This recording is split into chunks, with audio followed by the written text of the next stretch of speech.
Okay, first off, guys, look how cute this little dude is. I'm watching my cousin's dog right now, so he's been hanging out with Odin, but just want to show you that real quick. Sorry about that. But once upon a time, travel credit cards used to be the cheat code for first class flights, luxury hotels, and airport lounge access for a fraction of the cost. Fast forward to 2025, and it seems like that party's kind of over. Annual fees are skyrocketing, benefits are being chopped up into coupon book credits, and application and redemption rules have become more restrictive than ever. So, are travel credit cards still worth it? Has the golden age of credit card rewards officially ended? And how do we win in this new era? Well, let's talk about it. I want to start with a brief history lesson. Don't worry, shouldn't be boring.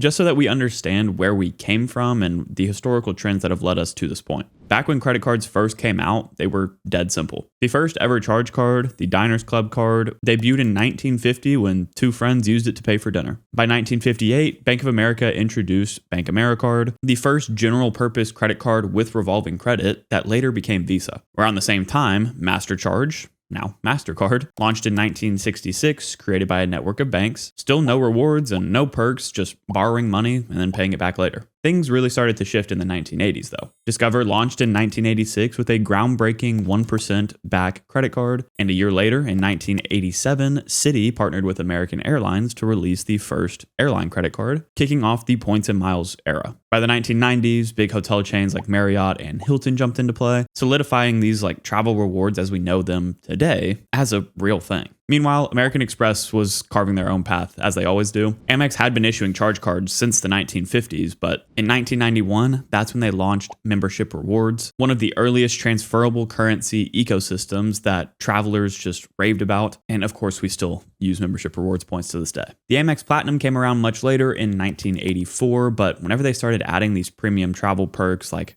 lounge access to the Centurion lounges, well, that's when it evolved into the premium travel credit card. Then came the rise of Chase in the early 2000s. Chase had offered credit cards before through this whole timeline we're talking about here, but their big breakthrough came whenever they acquired First Bank and the massive First USA portfolio in the mid-2000s. In 2009, Chase launched the Chase Sapphire Reserve, which is arguably the most popular credit card in existence based on the people that I talk to, at least in the normal world, alongside the Ultimate Rewards point ecosystem, which was a direct competitor to Amex. And in 2016, the Chase Sapphire Reserve launched, again competing with that Amex Platinum card, and they literally ran out of metal to print this card back then because of how popular it was. From there, the competition really took off. Capital One put a lot of investment into their Venture Miles ecosystem. Citi expanded their Thank You Points program with the Citi Premier and Prestige cards, and Amex and Chase kept piling on perks just to stay on top. But here's the catch, and this is why I explain all of this to you. What started as a simple, easy-to-use rewards program with all of these different banks has since turned into a laundry list of chopped up coupons. The irony is that on paper, today we're living in the best time for travel credit cards because they offer just so many benefits. But in practice, most people are lucky if they can take advantage of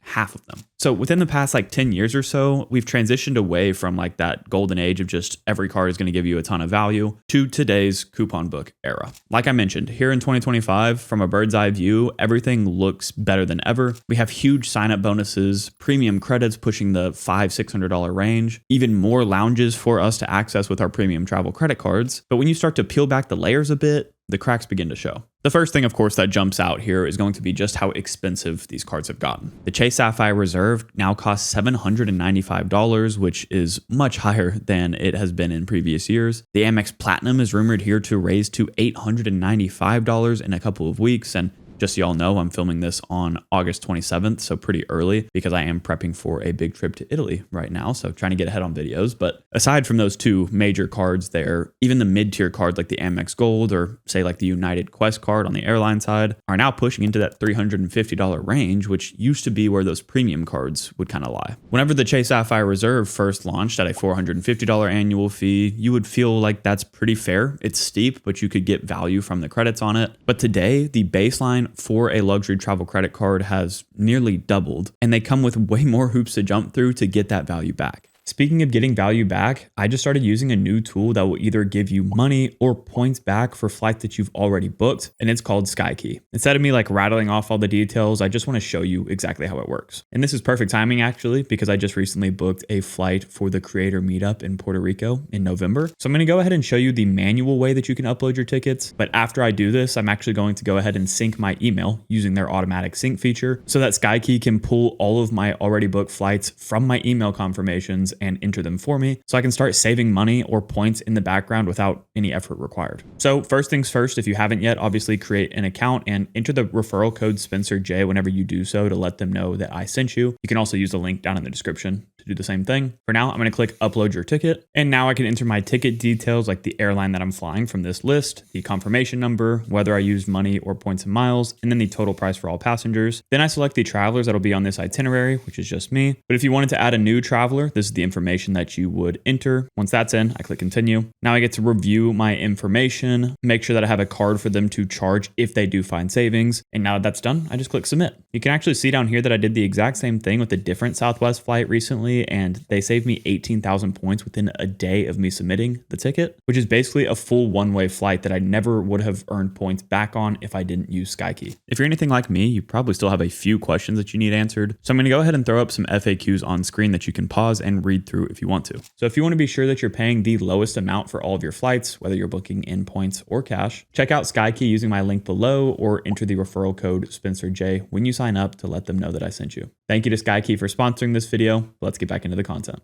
Amex has really led the charge here, as they always do, by chopping their benefits into monthly, quarterly, semi-annual, and annual credits, like the Platinum card, which as of right now has the Uber Cash and digital entertainment credits monthly, the Saks Fifth Avenue credits twice per year, and a list of other credits like airline and hotel credits that are given to you annually. That's already a lot to keep track of, but on their hotel side, they have the Hilton Aspire, which now introduces quarterly credits into the mix. And you can see how even just having a couple of cards with them becomes really hard to manage. Now, Chase has really copied this exact same model and have even taken it further in some regards, like the $25 per month in DoorDash credits on the Sapphire Reserve, which sound nice, but that $25 is broken up into one $5 credit and two $10 credits per month. Not to mention the new biannual dining credit, StubHub credit, and hotel credit that only works through the Edit collection if you book a stay of 2 nights or more. If you look on these lenders' websites, all of these benefits are going to be quoted at giving you thousands of dollars worth of value every year, which way more than covers these $695 and $795 annual fees. But when you look into the details, you kind of realize that you have to almost force your lifestyle to fit these credit cards to actually make that kind of value back from them. And that's when the credit card game starts to kind of fall apart. The earning side has also just gotten quite messy as well. Like Chase recently gutted the 3x back on general travel on the Chase Sapphire Reserve, which was seemingly a very easy benefit for them to offer us. 3x is not a crazy amount, and we're paying $800 basically for a Sapphire Reserve at this point. So yes, I guess you can get 4x back directly with hotels and airlines, which is great for somebody like me who is mainly traveling with those, or 8x back through their Chase travel portal. But if you're somebody that wanted to book cruises or Airbnbs, now you're stuck with an $800 card that only gives you 1x back on those large purchases. And we see the exact same kind of thing happening with Citi, Capital One, and Amex, where their highest earning categories are going to be with their specific travel portals. So for most of us who are trying to use points for the majority of our travel, well, those flashy 5 to 10x multipliers that we see advertised on these cards are practically worthless. So not only are these premium travel credit cards not the best earners necessarily, but getting welcome offers on them have become harder and harder over time as well. Amex, of course, has their once in a lifetime welcome offer rule, as well as their family language restrictions and Amex pop-up jail, which all combined basically mean that they can choose whether or not they want to give you a welcome offer with no real reason behind it. And unfortunately, Chase is following a very similar path with their Sapphire cards now, so everything is trending in the wrong direction there too. It's great to see that we have some higher earning categories being offered or, bigger sign-up bonuses than ever, but none of that matters if you can't get approved for the card in the first place, or you're not spending in their specific travel portals, which basically none of us would do without these cards. Even airport lounge access, which is kind of like the crown jewel of all perks on premium travel credit cards, have lost their shine over time, and I recently made a full video about this, which a lot of y'all resonated with. Amex Centurion lounge lines have become so long that it's not even worth sitting in them. Chase Sapphire and Capital One lounges are really nice and they're competing with the Centurion lounges, but there's just so few of them that it doesn't really make a difference. And on top of that, lenders are starting to cut back on access. The Venture X recently had free guesting and authorized user guest access basically completely scrapped. Amex now practically charges for every single guest that you try to bring into a Centurion lounge. And Citi's new Strata Elite only gives you 2 passes to the Admirals Club per quarter. Compare that to what these cards used to offer, which was unlimited lounge access and the ability to bring a couple of guests with you for free. And what once felt like an exclusive experience in the airport lounges now just kind of feels like the airport terminal 2.0. And looming over all of this that I've talked about is the threat of regulation. I haven't talked about this publicly on the channel, but on the members only section of the channel, we have discussed it in the past. And that is the Durbin-Marshall Amendment, better known as the Credit Card Competition Act, which has been in the works for quite some time. Basically, it's a bill that would force banks to let merchants process swipes through multiple networks instead of just Visa or MasterCard. And the goal would be to lower the merchant fees associated with credit card transactions. But those same fees are what fund our big sign-up bonuses and rewards that we love so much. That means that if it was to pass, we would see much smaller welcome offers, if any at all. Our rewards rates would probably get cut pretty substantially, and it would be a serious hit to the airline and hotel loyalty programs as well. Merchants are for it right now, the banks are against it, and it's a long shot from actually being passed, but the fact that it's been talked about for so long is cause for concern. So in today's credit card economy, who is actually winning? To me, the answer is clear. It's the high-spend luxury travelers. The folks dropping thousands of dollars on luxury hotels, booking first-class international flights, naturally using every credit on these cards, and justifying $800 plus annual fees without even blinking. For them, these types of cards still make sense, and honestly, they never even thought about the annual fees in the first place, and that's why the banks love them so much. So on the flip side, who's losing now? Well, it's the everyday travelers, the people who these cards used to be made for. The people who just want some simple value, like a $300 annual travel credit, some lounge access, and solid multipliers on their travel purchases, are now stuck with bloated coupon books, complicated redemption rules, and annual fees that are harder than ever to justify.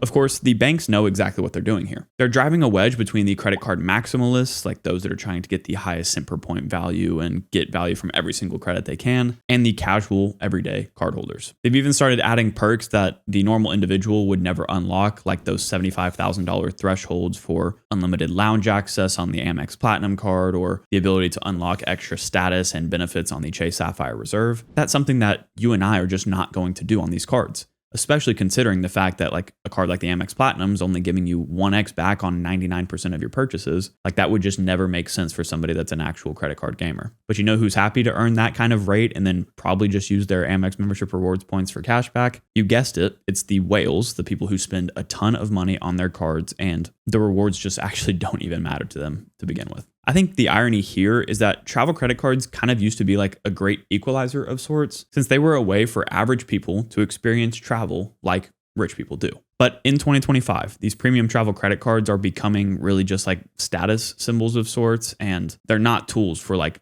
economy domestic travelers. The truth is, banks have never liked us, people watching this video. They want to either price us out with these high annual fees or just make the reward system so complicated that you just give up. Now, up until now, I've been very negative, and I realize that you might feel like there's no escaping this or something like that, but that is not the case. You can absolutely still win this game, but you have to play with a different playbook than you used to. The old playbook would allow for us to hold multiple premium travel credit cards like the Sapphire Reserve, Amex Platinum, Venture X, Hilton Aspire, Marriott Brilliant, and stack all of those perks, pay high annual fees still, but get way more value than the annual fees cost us. But now with the annual fees ballooning so high and the credits becoming split into just so many random different paths, that does not make sense anymore unless for some reason they fit your lifestyle perfectly. Most of the time these days, I feel like high annual fee cards are mainly just welcome offer plays, and then after that, you'd kind of cancel them after a year. And that's kind of a shame in my opinion, but it's just the direction we're headed. This new playbook is leaner. I think you'll be anchoring your setup around maybe one premium travel credit card, but mainly build your setup around the $95 to $150 sweet spot cards. That annual fee range is where the long-term value really lies anyways. Now more than ever, I feel like cards like the Chase Sapphire Reserve and Citi Strata Premier are going to be the unsung heroes of our setups. And that's because they're going to give you full transfer partner access, which is the main thing we want in the travel game anyways, as well as strong earning multipliers and flexibility at a fraction of the cost. You're basically going to be able to get 80% of the benefits for 20% of the cost, and obviously that's a trade-off I'm willing to make. On top of that, I really believe that hotel and airline cards are going to become more important, but hotel cards will be the higher priority. Why is that? Well, it's because those transferable currencies like Chase Ultimate Rewards, Amex membership rewards, Citi Thank You points, and Capital One Venture Miles can already cover those airlines really well. Like, for example, you can transfer from Chase to United, Amex to Delta, Citi to American Airlines, or Capital One to Air Canada or Virgin or British Airways to use the airline alliances to get